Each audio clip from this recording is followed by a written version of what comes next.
Okay, so I was talking about the economic inequality involved in the caste. And I had made a point, one of the points Dr. Ambedkar made was the caste is nothing but a division of Hindus into 5 categories called caste. But it's not only a division of the people, it also assigned rights, economic rights, to each of these castes. And it decide the occupation and property right of each of the caste. For example, the Brahmin's occupation is to teach and preach, Kshatriya to defend, to Vaishya trade and commerce, to Shudra agriculture and lower level artisans, and untouchable only job is to serve the high caste. And as the later law tells us, that serve the high caste not only at a wage level but also as a slave labor. There was a slavery in India. So the caste system assigned the economic right and occupation, but it assigned the right and occupation unequally. It gives more to the higher caste and it gives less to the middle class, but it gives nothing to the untouchable. Now, Dr. Ambedkar's argument was that caste is then based on the principle of economic inequality in the ownership of means of production and jobs. But his contribution is that it is not only the inequality which govern the caste system, economic feature of the caste system, it is the graded inequality. Now, graded inequality means that the top caste has more, caste down below has less, caste again down below has little less.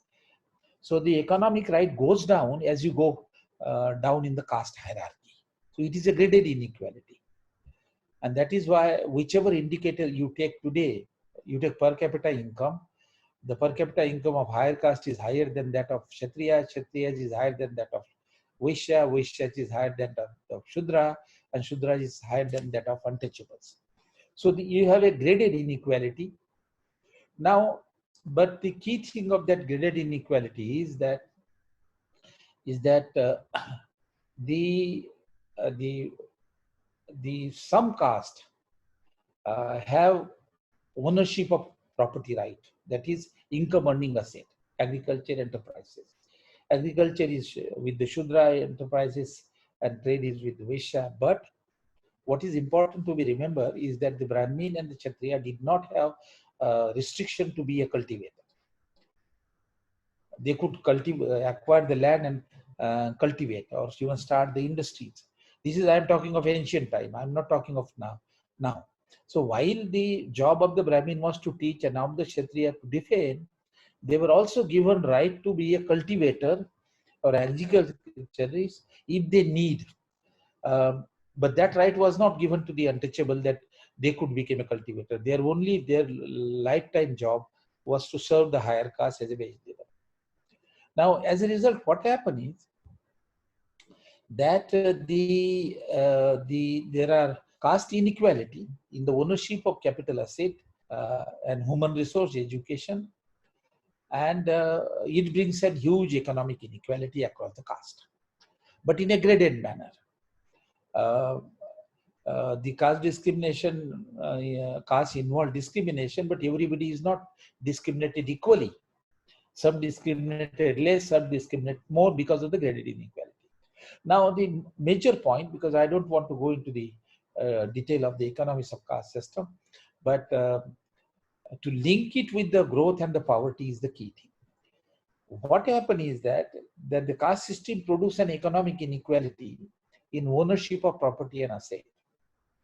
Now, whenever economic growth takes place in India, for example, or earlier, it is the income of those who have a land, it is the income of those who have entrepreneurs or trade will increase. Or those who have education, they will get a job in the employment or in the military.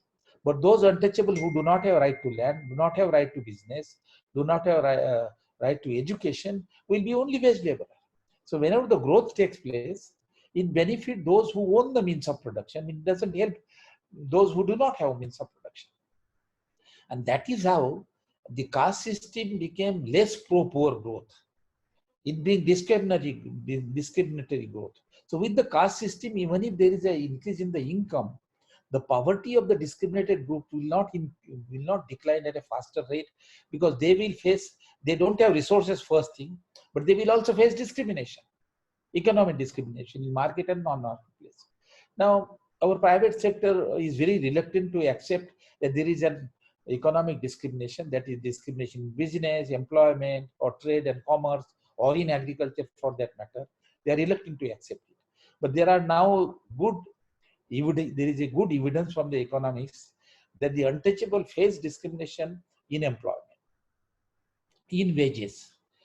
There are studies by Madheshwaran, who has studied the employment gap between the untouchable and the higher caste, and then he found that the gap between them two in employment, 70% is because of discrimination, 30% is because of educational differences. Same is the case with wage. 30% wage difference between scheduled caste and high caste is because of discrimination. Now, there are studies on the farmers, that how scheduled caste farmers face discrimination in buying input and selling output. A lot of difficulties they face. Businessmen also face discrimination. There is a study by Ashim Prakash of 90 Dalit entrepreneurs in India. There is another study which did by Indian Institute of Dalit Study. There they have studied the eatery people, those who run restaurant or noodle business, grocery, and those who were engaged in auto rickshaw, and they discovered discrimination. High caste will generally be reluctant to buy the noodles and enter into the restaurant of the untouchables. They will not buy as much they should do from the grocery shop of the untouchable. They will buy from the shop of their own caste. And in auto rickshaw and hiring taxi, preference goes to the auto rickshaw owner of their own caste. So as a result, untouchables, income, business is low, income is low, they remain in the poverty. So the discrimination in the market, despite the opening of the market now, that many of the untouchable scheduled castes have land now, they are into business, they are into good employment, but the discrimination persists, and discrimination became an obstacle in their development. Therefore, when the economists began to talk about non-discriminatory growth, we suffer from a non-discriminatory growth here in India, and that was Dr. Ambedkar's point. On the while, he emphasized on this discrimination being faced by the scheduled caste, and therefore he argued that to be able to get them the fair share, at least in employment and education, there has to be some policy, and that's why he brought the reservation policy. Reservation policy is not something which dole to the scheduled caste. No, it is there that because the market in normal course are not fair, they discriminate. Therefore, you have to give the fair share to the untouchable. You have to have some mechanism, and that is reservation. That you try to give the share to the scheduled caste in employment, in education, in proportion to their population. Now, let me summarize this point, that the relationship between economic growth, inequality, and poverty reduction, which now modern economists are talking. Dr. Ambedkar talked in the early 30s and 60s. And he talked about non-discriminatory growth, that our growth should be non-discriminatory. Then it will help the poor. If there is a growth through employment, through businesses, through agriculture, and if one particular section doesn't have this asset, he will not benefit or she will not benefit. Even if they have some asset, but if they face discrimination in the market in accessing input and selling output, then in that case, they will not again benefit. So what we require is a non-discriminatory growth to be able to help those poor sections who face discrimination and who were excluded in the past from right to ownership of means of production. I think this is an important economic contribution of Dr. Ambedkar. Friends, I have tried to summarize. There are many other aspects of his economic thought, but I have presented today as a tribute to Dr. Ambedkar what is the economic thought for development and how sound they were, that they even stand today. Then he favored the pro-poor economic growth. I have discussed that concept and how I have related to the contemporary discussion and discourse and discussion on that aspect. And thirdly, the relationship between the growth, economic equality, and discrimination. These are very important contribution of Dr. Ambedkar, which have a strong policy implication, and I think the scholars should pay attention, students should read about him, and bring those thought into theory, into practice and the policy. I think I stop here. Thank you very much. If you have any questions, I will be willing to take as questions.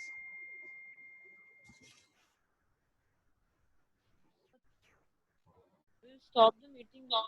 Thanks for attending. Our audience was so informative. And thank you so much. Your voice is not coming. Your voice is not. You're not able to listen me? Now. Hold it to the mouth. Thank Now, you so much, sir. तुमची जी काही माहिती होती ती सर्वांना खूपच informative ठरेल. सो ह्याच्यावरती काही क्वेरीज असतील तर ऑब्व्हियसली आम्ही तुमच्यापर्यंत पोहोचू. ओके. थांबूया मग आपण. हो सर, ठीक आहे. आता क्वेश्चन तर नाहीत ना? नाही. Okay. Thank you sir. Very much. Okay.